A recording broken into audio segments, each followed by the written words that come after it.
Welcome back. It's now time for your Midday Sports Roundup.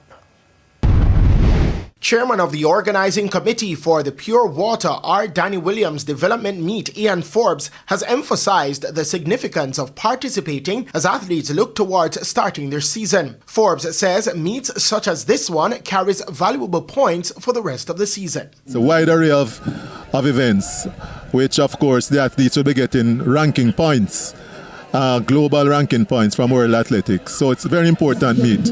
Forbes also says the Pure Water R. Danny Williams Development Meet is an important fixture on the athletic calendar. Oh yes, this is the 31st staging of this meet, and we thank our title sponsors, Pure Water, for continuing to be on board. Of course, we have other associate sponsors whom we thank as well.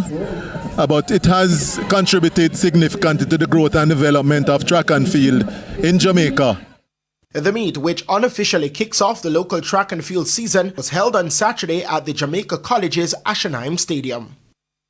Jamaica Premier League leaders Mount Pleasant made it 7 wins on the trot after whipping Dumbeholding 4-0 in the feature game of the doubleheader at the Draxall Sports Complex on Sunday. Mount Pleasant sit at the top of the table on 37 points, while Dumbeholding linger right above the relegation zone on 15 points. In the first encounter, Malines United made it 2 wins from their last 2 games, with a 3-1 victory over struggling Harbourview FC. Malines are 9th on 16 points, while Harbourview are on 12 points and remain in the relegation zone. Arnett Gardens are on 34 points after their 2-0 win against Racing United at Ferdinand Park. Racing are 11th on 15 points. In the Clarendon Derby, Veer United are back to winning ways after their 1-0 victory over bottom-of-the-table Humber Lion at the Effortville Community Centre. Veer are now 10th on 16 points, while at the bottom, Humber Lion are on 10. In the late encounter, Montego Bay United are now 2nd in the standings after their 2-1 win against Chapelton Maroons.